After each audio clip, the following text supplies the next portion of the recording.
tanggal 15 artinya besok. Apa yang harus dilakukan? Tidak ada yang bisa dilakukan kecuali hanya doa. Tapi sebagai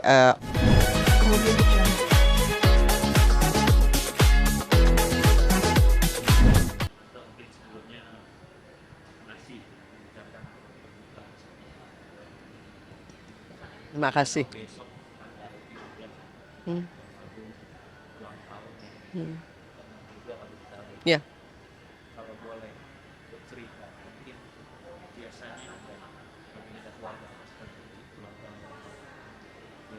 ya.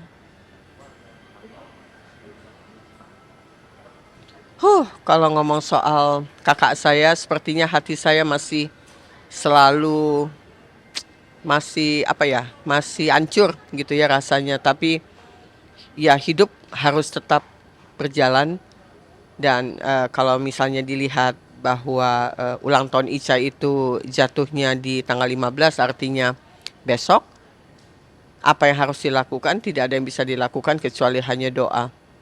Tapi sebagai orang yang sudah tidak ada kemungkinan kami akan datang mungkin ke Tanah Kusir, kemudian untuk berdoa, walaupun doa itu bisa dilakukan di mana saja, tetapi secara psikologis kayaknya kalau datang ke sana kemudian bisa diam sebentar, kemudian menikmati kondisi yang berbeda dengan tahun sebelumnya, mungkin itu salah satu obat yang hanya bisa dilakukan untuk mendoakan dengan hari kelahirannya Ica, pasti tanggal 15 Oktober.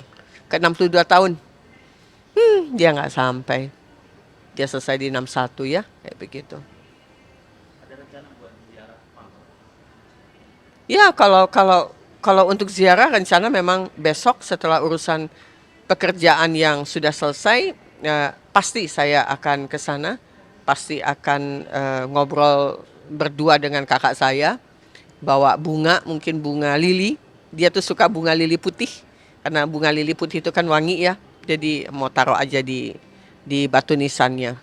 Secara psikologis mungkin itu membantu saya yang merasa hatinya nggak enak aja sampai sekarang gitu loh.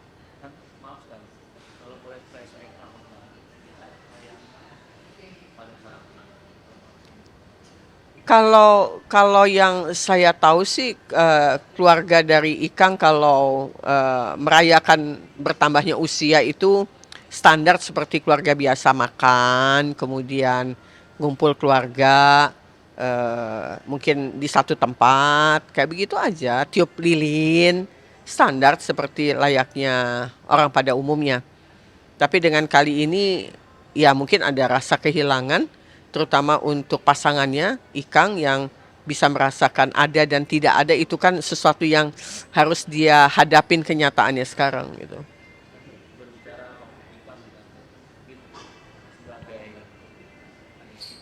Hmm, hmm.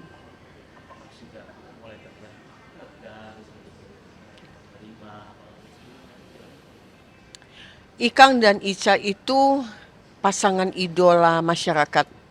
Dari mulai mereka menikah sampai kakak saya tiada, itu terlihat sekali mereka itu sangat dicintai oleh masyarakat. Jadi kalau melihat sosok Ikang yang memang cinta banget sama kakak saya, ini seperti memang satu jiwa yang hilang menjadi rapuh, sosok yang memang kita lihat rocker sejati, tapi ketika kakak saya tidak ada itu seperti sosok manusia tanpa jiwa.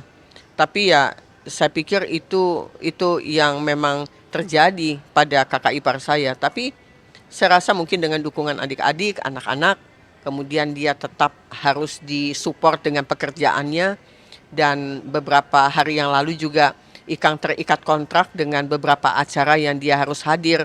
Walaupun hatinya sedang hancur, tapi tenang, ada adik-adiknya, ada anak-anaknya begitu kan, kami akan support itu. Dan alhamdulillah Ikang bisa melewati itu secara profesional dan itu merupakan obat. Jadi saya justru berdoa semoga makin banyak Ikang di atas panggung, makin banyak juga dia terapi yang bisa dia keluarkan emosinya ketika dia sedang bernyanyi. Jadi mungkin ini salah satu obat juga yang terbaik untuk Ikang melewati masa berkabungnya, dukanya, perlahan-lahan mulai melihat kenyataannya dengan berkesenian kembali. Karena sempat ada ucapan bahwa saya kayaknya udah nggak bisa nyanyi lagi. Dan itu tidak boleh terjadi karena Ikang milik masyarakat, Ikang adalah idola masyarakat, dan Ikang harus bisa melewati ini dengan baik.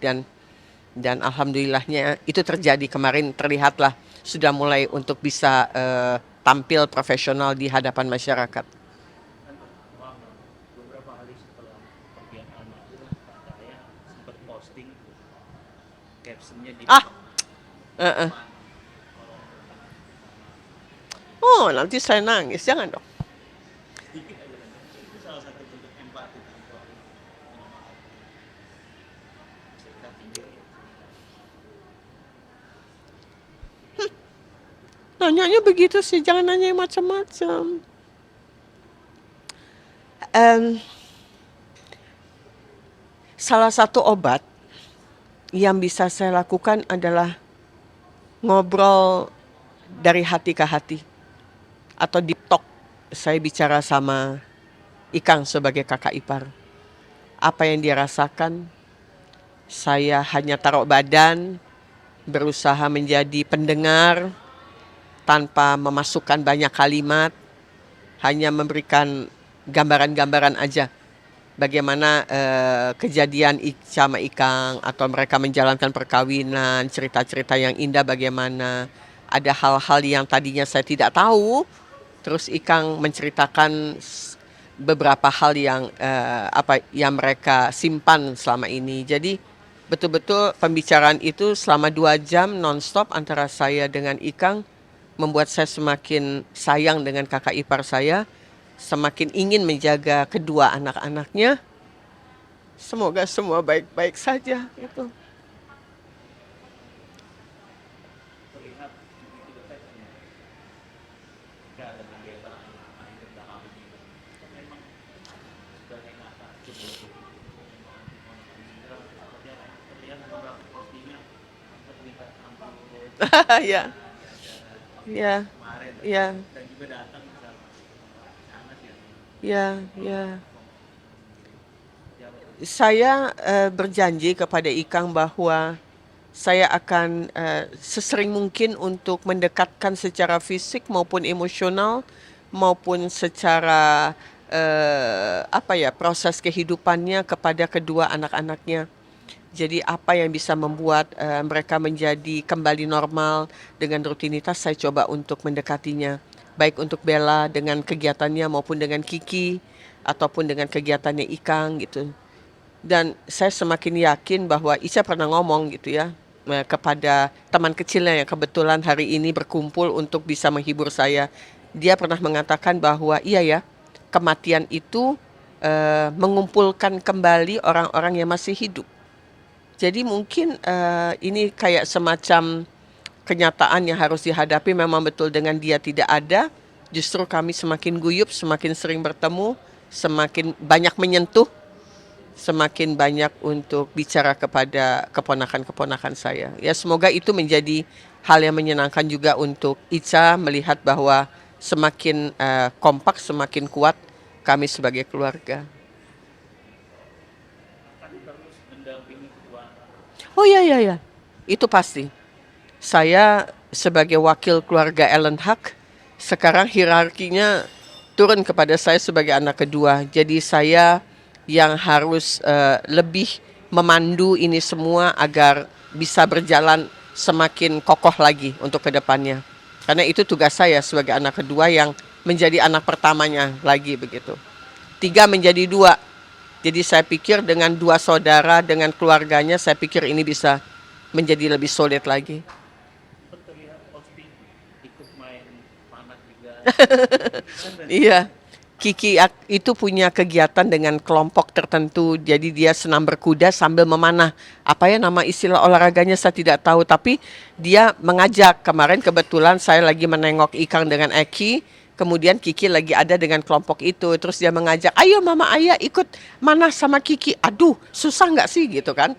Ya udah akhirnya saya mencoba untuk masuk dan ternyata cukup lumayan. Untuk bisa mengimbangi teman-temannya untuk memanah begitu. Jadi itulah menjadi salah satu kegiatan yang mungkin nanti dengan Kiki akan berjalan lebih sering karena mereka akan mengatakan, ayo nanti diajarin sambil naik kuda, sambil memanah. Itu pasti keren banget gitu ya, karena mereka tahu saya itu kan backgroundnya adalah olahraga sebelumnya dan senang dengan hal-hal yang berbau dengan sportivitas. Satu lagi kalau tidak salah, Kiki ada acara event personal Ya, yang harusnya ya, ya, tampil. ya, ya, Bener nggak sih Kak betul. digantiin oleh Kok kamu tahu aja sih? Pinter, Norek. persiapannya untuk Kiki Iya, menggantikan iya. apa aja? Jadi tanggal 1 November Kiki ada fashion show dengan dia punya koleksi dari Chikigo. Kemudian dengan spontan saya dan Syahnas mengatakan, ayo sini Mama Ayah sama Bu Bunas yang akan menggantikan, yang akan naik ke atas panggung, mau pakai baju apa aja, ayo begitu. Jadi buat Kiki juga ini satu semangat gitu ya, bahwa tante-tantenya siap di belakang Kiki dengan berjalan di atas panggung. Jadi muse-nya Chikigo begitu ya. Hebat kamu bisa dapat. Persiapannya gimana Tante? Nggak ada Sudah dipilihin kemudian